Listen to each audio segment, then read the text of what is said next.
بسم الله الرحمن الرحيم. Assalamu alaikum. Welcome back to Young Muslim Adult. Sorry for the delay in this video. There were some problems, some technical issues, but anyways, the topic obviously, as I mentioned for this video, would be the major sins that are currently running rampant in our society. And the one that I want to discuss today is music. Now, when it comes to music, in Islam's perspective on it, the first thing that we need to consider is what does the Quran say? Because that's our primary source of instruction. And well, the problem therein is that there is no direct, explicit forbidding of music.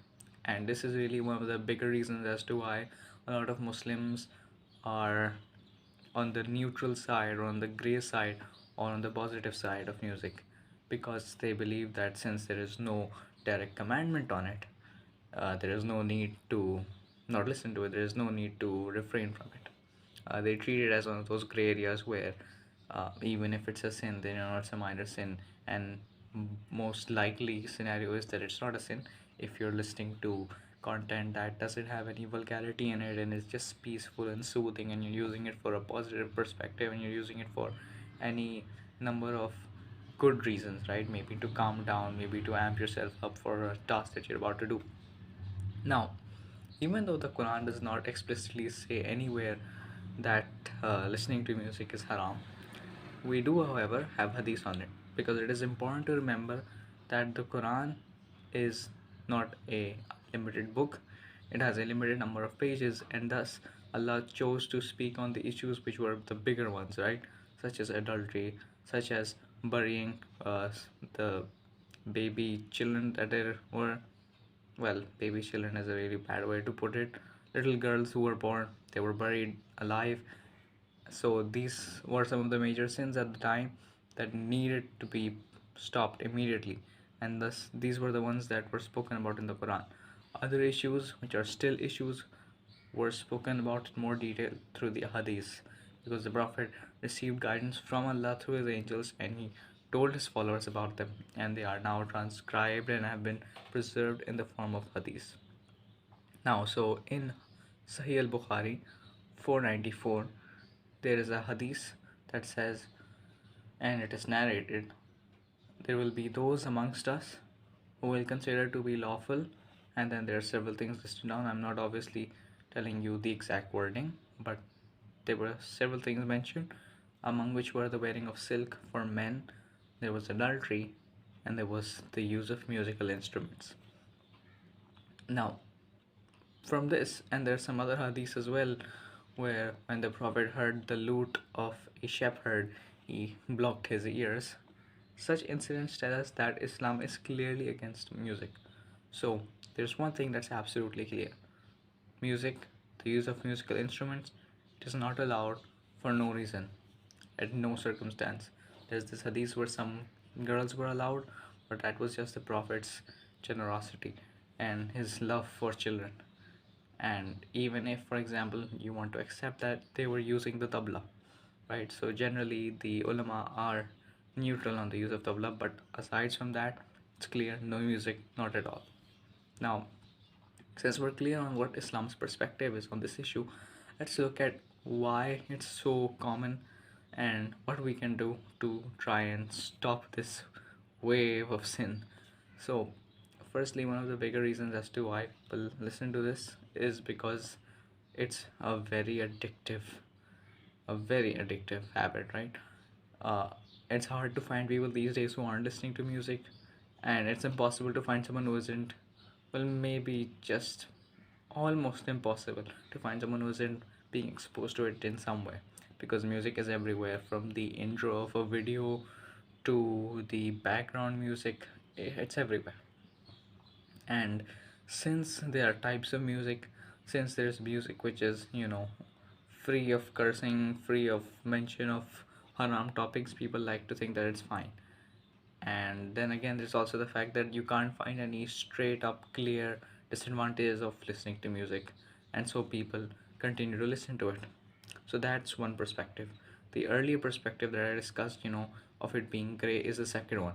So we have two reasons as to why to why music is still a big sin and so common. Firstly, because it's a bit of a neutral, well, not neutral, but a gray area because there's no commandment on it from Quran. And secondly, because there's so many apparent advantages that people see from it with a very little amount of disadvantage that they see. Now, to discuss this a bit further, you have to understand that there's two types of rulings that Allah gives, right? There's one ruling that makes sense to us straight away. For example, don't consume alcohol. And that makes sense to us because alcohol intoxicates us, it makes us lose our ability to judge things properly, analytically, and make sound decisions. It leads us to doing very stupid things, and thus we realize that yes, alcohol should be avoided at all costs, such as the case with drugs as well. However, since music seems to be something that doesn't bring any, negative effects, since it doesn't seem to harm us, since it just seems to be, an okay, a harmless, and in a lot of cases, a positive thing that you can do, it's seen as okay. In fact, it's seen as kind of like mental exercise. However, there are disadvantages to listening to music, and this is part of what I will do in order to try and stop this sin. Well, as much as I can, obviously.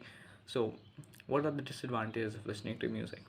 Firstly, if you're creatively inspired at all, if you're a writer, if you're a painter, if you do any kind of creative work, you listen to music, you'll realize that then when you don't play music, you're unable to find that creative zone. You're unable to get into the state of flow that you normally would when you were listening to music, and thus you become dependent on it, right? And that will really impact your natural ability because you'll be dependent on content. And this is the second disadvantage of music, it's that your brain gets used to music, and then you look for new types, you look for new songs, different artists, and there's this gradual progression towards the more haram kind of music. And why is that? Is it because you yourself are that way? Yes, to a certain extent, but also because haram songs are generally what you find in the market, right? There's just a lot more of haram, and it's being packaged in better ways. And once you're fond of music, you like that packaging and you will be drawn towards it. So there's this gradual progression. So two disadvantages: firstly, the fact that you become dependent on it creatively, it stifles your natural ability. Secondly, there's this gradual progression. There's also the disadvantage of the thinking patterns that sets within you. When what I mean by that is you become used to being in a trance, because music, it takes you away from the real world. It allows you to get lost in that tune, get lost in the lyrics, and forget real responsibility. And Islam does not advocate for that at all. Islam is grounded in practicality and realism. So these are three disadvantages: the aspect of you gradually progressing to worse and more negative kinds of content. Secondly, the aspect of you getting lost in the trance. And thirdly, the aspect of you being hindered in terms of your creative ability. Now, these are some of the disadvantages, and I've told you the two reasons as to why music is still so common. So, what can we do to try and buffer, to try and solve this problem? Well, firstly, we have to realize that while there are some rulings that automatically make sense to us, which is something I mentioned earlier, sorry I didn't elaborate on it, and secondly, there are those which Allah places in front of us just to test our resolve, to see whether or not His followers, His slaves, His conscious slaves will listen. And obviously, as a Muslim, our goal is to get to the highest level of Jannah possible. And if we want that, we have to blindly obey, because that's what it means to be a Muslim. As a Muslim, you realize that Allah and the Quran, they're beyond us. Allah is infinite. Allah's wisdom surpasses us in every way possible. So we have to trust in the fact that what He's sent down to us, His guidance, is there for a reason. And then to follow it so that we get the highest level of reward possible.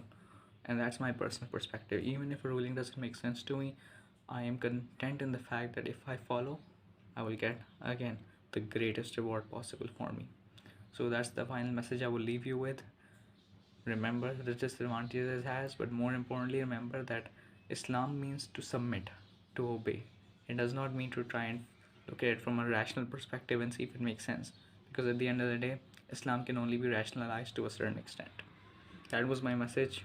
I hope any and every Muslim brothers and sisters of mine who are trying to get rid of this habit are able to do so. I pray that you are able to become a better Muslim, as well as for myself. The dua is the same. If you found this helpful, please make dua for me and the Ummah. We all need it. Assalamu alaikum.